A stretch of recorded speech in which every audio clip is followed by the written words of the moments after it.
evil does exist, as much as that may be a problem for why a loving God would allow evil, nonetheless, it's a signpost that something beyond the material world has to exist to allow this realm of good and evil to exist. In fact, I think Alex recognizes that signpost because on his website, he rails, I think rightfully, against some of the abuses of the Roman Catholic Church, where he talks about how priests have sexually abused children. And obviously, that's a great wrong. But my question is, Alex, if you really think that is a great wrong, why would you deny objective morality? I mean, is that really wrong, or is it just a matter of personal opinion? Well, I think that we agree in one sense that evil doesn't necessarily disprove God. I'm with you on that.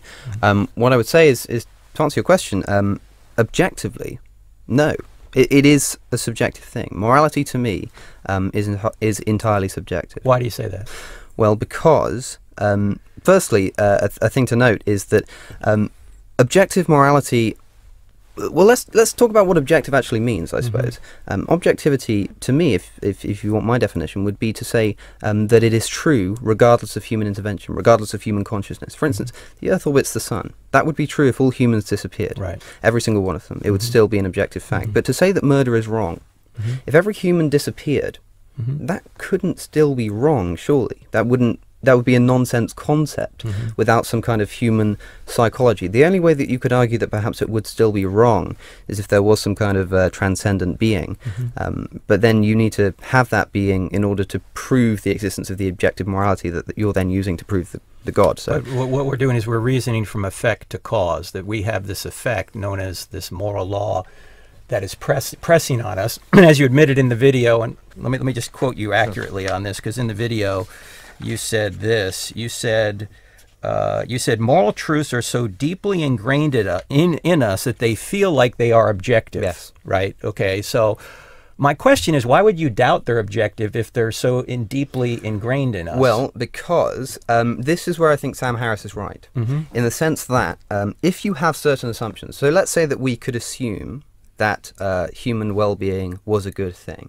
We'll discuss why shortly, but let's say we assume that. We could then say that it is objectively true that we should act in certain ways, for instance, trying not to murder people. And that would then become an objective morality. Right. So because evolution has instilled within us, through genetics, a drive to stay alive, then we can derive objective moral truths about how we should act in order that complies with this inner nature, which I think has come about through evolution. So even if you don't subscribe to the idea that certain moral actions such as not killing or not stealing have come about through evolution, the instinctual nature within us to stay alive causes us to think of those as objective truths. But it's a technicality. So for all intents and purposes, you could say they're objective truths. If you grab 100 people off the street and ask them, is rape wrong? 100 of them will say yes. But that doesn't mean it's objective. I mean, for instance, I put it to you, would you say that chocolate is tasty? Yeah, I would, but that's a subjective. Right, sure. Some people may not like chocolate. It's subjective. Yeah. Oh, so yeah, that's a flavor. So tar can be just as tasty as chocolate. And that's no problem, right? That's no problem whatsoever. So when you say something along the lines of, so morality is subjective. So what Hitler did being wrong was just an opinion. Well, yes, but in the same sense that chocolate tasting as good as tar is an opinion. See, I think when it we doesn't make a difference. Well, no, I think it does, because it's much more obvious that, say, sexually abusing children is wrong than atheism's true. Right. So why would you say that atheism's true in order to avoid the obvious conclusion that sexually abusing children is wrong? You already know sexually abusing children is wrong. Now, if you want to use an evolutionary argument, the problem is that undercuts everything you think. Because if everything we think is the product of evolution, the product of the laws of physics or biology or whatever it is, then why should we believe anything we think? Forget about morality for a second. Why should we even believe that atheism's true or that Christianity's true? If our thoughts are the result of some random evolutionary process, why should we believe anything we think is true? Well, the first thing is that evolution isn't a random process. But that aside, it's well. Let me put it this way: it's either directed by an outside intelligence or it's not. Sure. Okay. I'll give If you it's not directed by an outside intelligence, then it's random. Yes. So, if it's directed by intelligence, then perhaps God exists. If it's not Sure. directed by intelligence, why should we believe anything we think? Because, I mean, this is the old argument from against naturalism that people like C.S. Lewis. and indeed modern practitioners like Plantinga have put forward, which, as I understand it, is effectively saying if evolution, if effectively it's meant for the propagation of our DNA, it's not aimed at us receiving true beliefs. It's not aimed at us actually. It's not aimed at reasoning. No. And ultimately, you could even go as far as to say that the actual processes of matter in motion, atoms banging into each other, electrochemical processes, those are non-rational. Why would we assume that they produce rational thinking?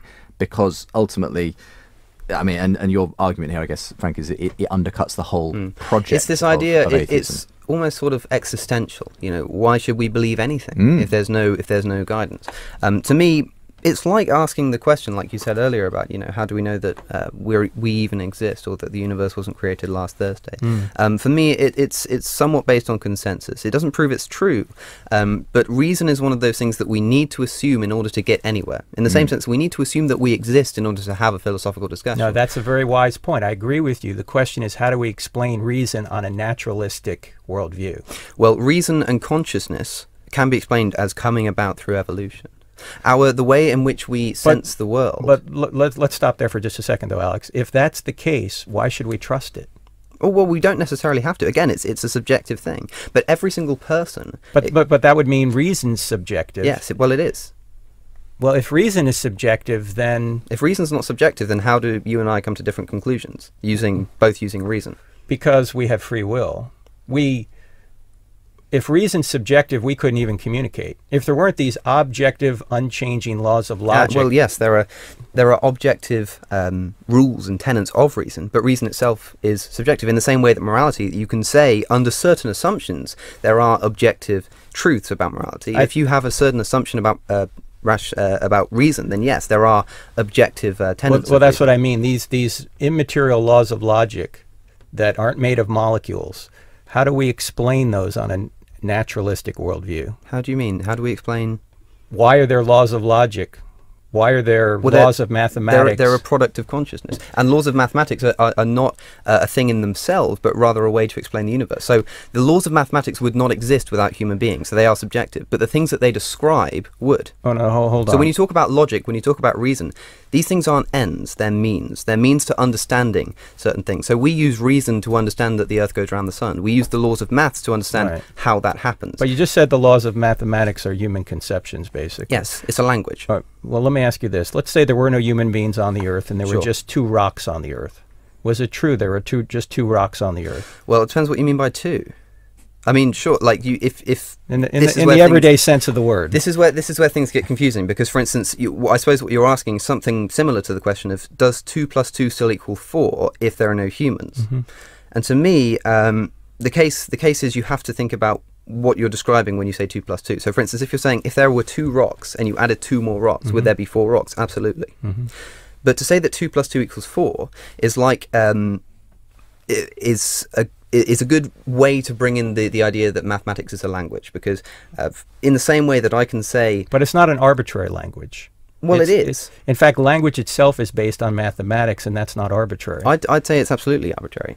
Math is arbitrary? No, math isn't, but the language we use to describe it is. It evolves and changes. Well, yes, but they're referencing objective facts. If we want to call this one book... there is only one book here. Yes. Okay, that's an objective fact. If we wanted to call it eins, like in Deutsch, that this is one book, okay, that's a different word, but it's representing the same objective fact.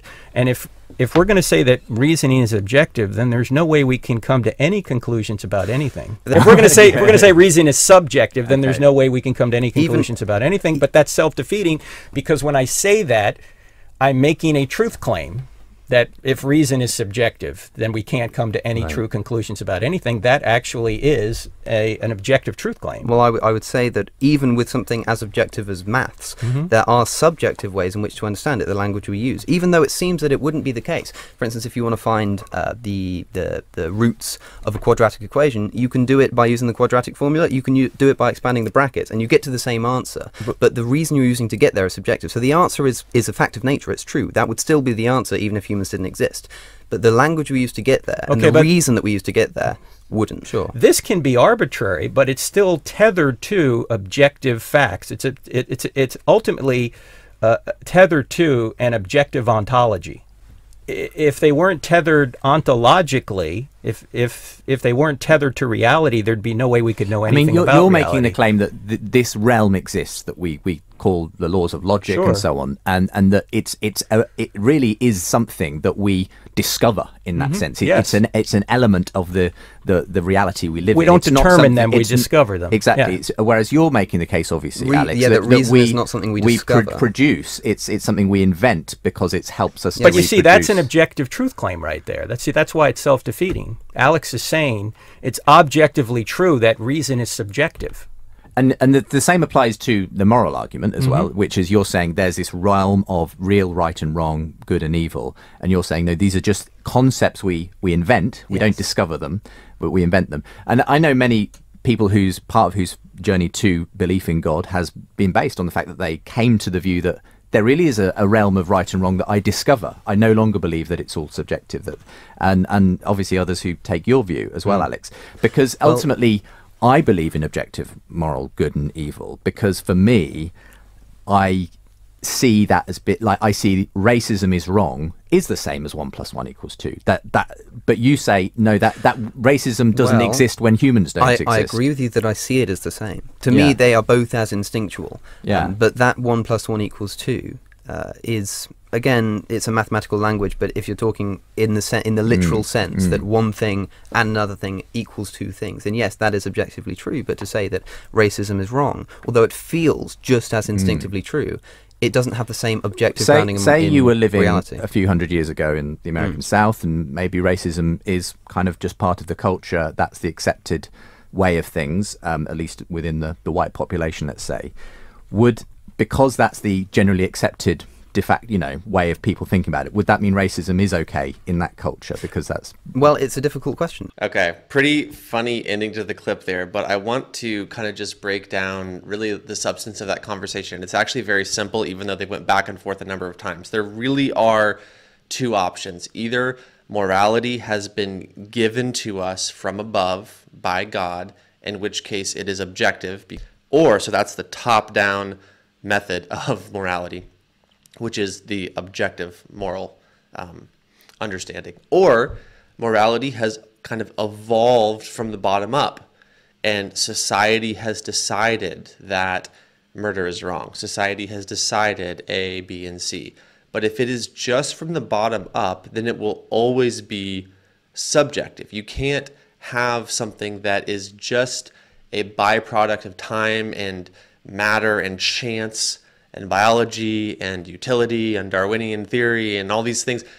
It can't be a product of evolution, in a sense, in a materialistic model, and be objective. So either morality is objective and it is given to us by God from above, or it is subjective and it has arisen from the bottom up.